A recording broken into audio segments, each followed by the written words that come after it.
ড্যানড্রোবিয়াম অর্কিডে ভালো ফুল আনতে গেলে এবং প্রচুর পরিমাণে ফুল আনতে গেলে আসল পরিচর্যার সময় হলো এখনই, অর্থাৎ বর্ষার প্রাক মুহূর্ত থেকে ফুল আসা পর্যন্ত।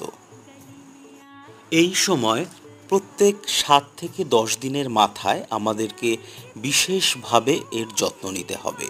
এই সময় আমরা এদেরকে ব্যালেন্স এনপিকে লিটারে 1 গ্রাম এবং সাথে আমরা লিটারে 1 ml করে যে কোনো ধরনের সিউইড এক্সট্র্যাক্ট এবং 1/2 গ্রাম ইপসাম সল্ট এবং 1/2 গ্রাম মাইক্রোনিউট্রিয়েন্টস একসাথে ভালোভাবে দ্রবীভূত করে গাছের পাতা এবং মূলে ভালোভাবে স্প্রে করতে হবে।